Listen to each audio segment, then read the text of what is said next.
memberi tambahan sedikit terkait dengan materi vektor. Harapannya video yang telah Ibu share pekan lalu kalian sudah melihatnya terkait apa-apa sifat vektor, kemudian penerapan daripada penjumlahan, perkalian, dan sebagainya. Nah, untuk lebih memperdalam saja, di sini kita tinjau. Misal kita punya dua vektor, di sini Ibu tuliskan vektor A kecil, kemudian B kecil. Selalu ingat, tanda panah di atasnya ini adalah tanda daripada itu menyatakan besaran vektor. Artinya selain dia memiliki nilai, namun juga memiliki arah. Nah, misal kalau secara geometris kita gambarkan, katakanlah vektor A seperti ini. Nah, vektor B seperti ini. Kalian amati, dua vektor ini saling berlawanan arah, ya kan? Yang ini ke atas serong, kemudian yang B ke kiri.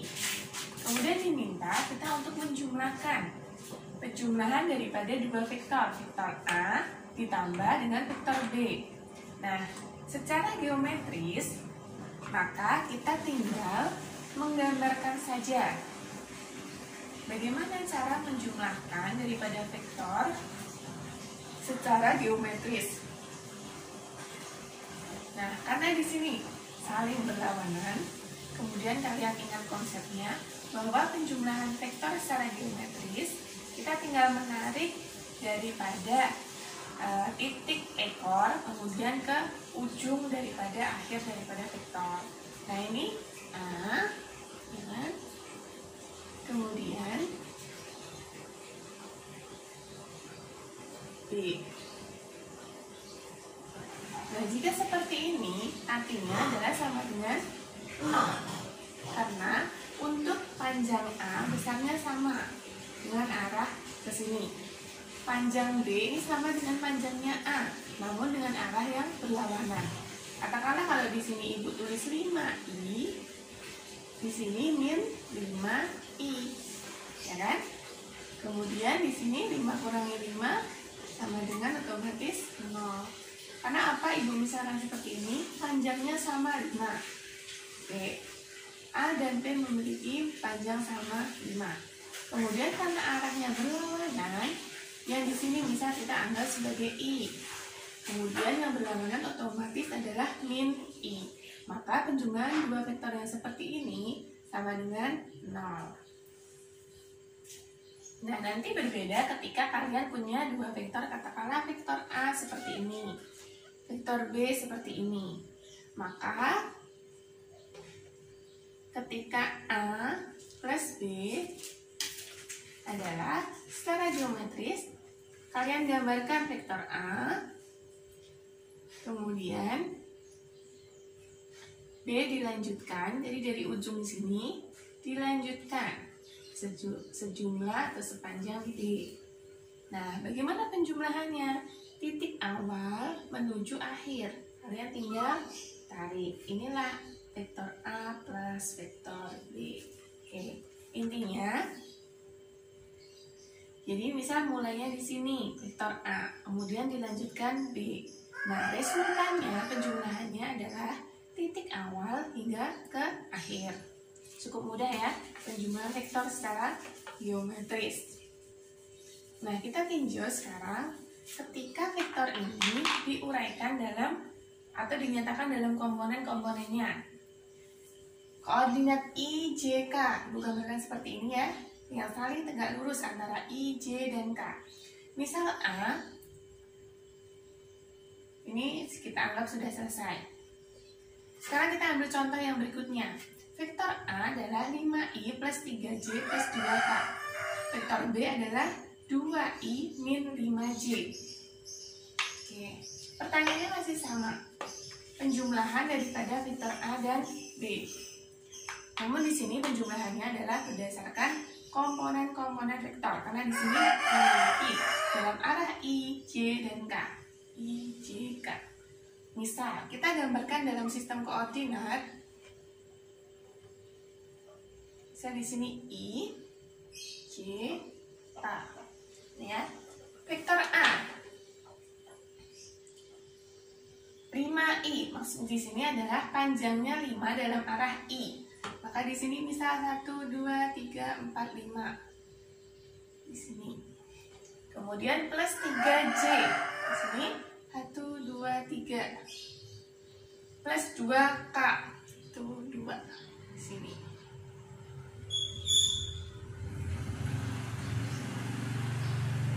Maksud daripada vektor A memiliki komponen 5 dalam arah I, kemudian 3 dalam arah J, kemudian K dengan panjang vektornya adalah 2. Begitu seterusnya untuk B. Nah, ketika kita ingin menjumlahkan,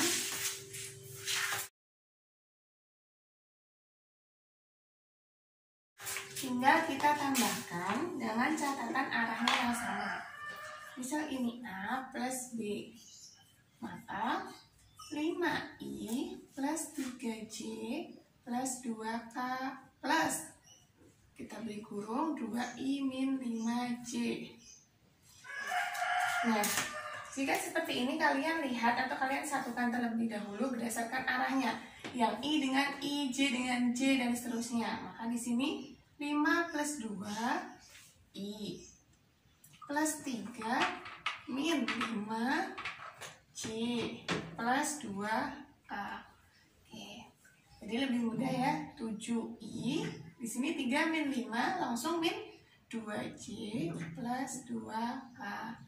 Nah, ini adalah penjumlahan vektor A plus B secara komponen-komponen vektornya. Oke, selanjutnya ketika ada operasi perkalian antara besaran skalar dan vektor, ya kan? 2 di sini skalar karena hanya berupa nilai, tidak memiliki arah. Nah, lalu bagaimana ketika dikalikan dengan vektor? Skalar dikali vektor, maka hasilnya nanti kita ikutin. Oke, di sini kita. Jadi 2 dikali dengan vektor 5I plus 3J plus 2K. Seperti ini ya. Kalau kalian jumpai seperti ini, kalian cukup mengalikan saja satu persatu. 2 kali 5, 10I. 2 kali 3 plus 6J. 2 kali 2 plus 4K. Cukup mudah ya perkalian antara skalar dan vektor. Tinggal dikali. Nah, selanjutnya perkalian dot dan perkalian cross. Perkalian dot atau perkalian titik, kemudian perkalian cross atau perkalian silang. Secara definisi, dua vektor yang dia dikalikan dot, vektor A dot vektor B, maka di sini adalah panjang A dikali panjang B. Kalau titik, kita pakai cos, sudut antara A dan B. Kemudian kalau kita pakai cross, perkalian silang, di sini adalah AB sin sudut antara A dan B. Kuncinya seperti ini.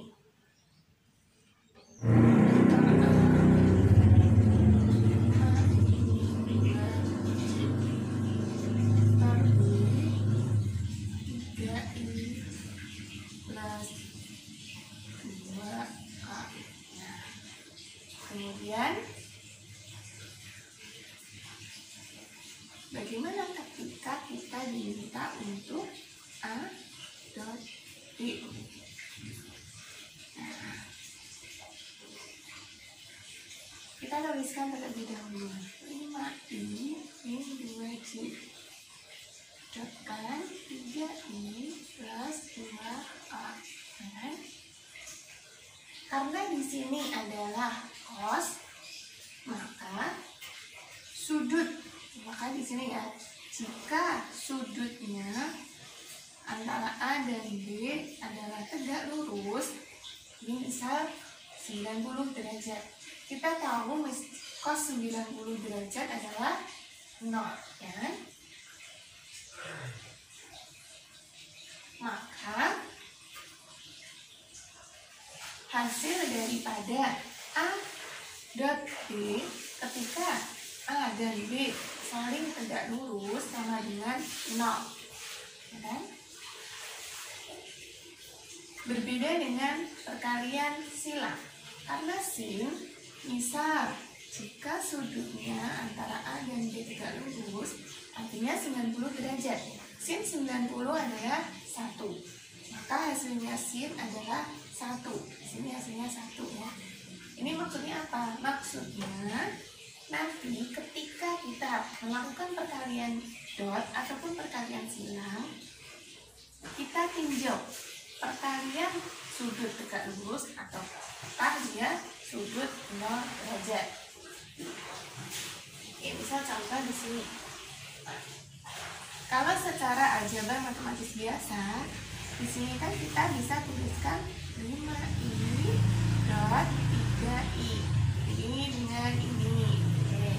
Selanjutnya yang ini dengan yang kedua.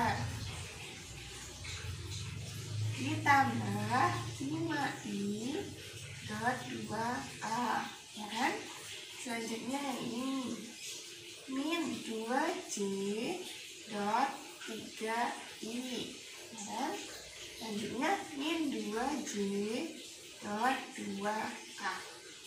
Nah, selanjutnya i dot dengan i. Kita amati. Karena di situ arahnya sama, artinya sudutnya adalah 0 derajat. Nah, perkalian titik adalah cos. Cos 0 sama dengan 1, ya kan? Cos 0 sama dengan 1. Maka i dot i sama dengan 1. Kemudian tinggal kita 5 kali 3 sama dengan 15. Ya kan?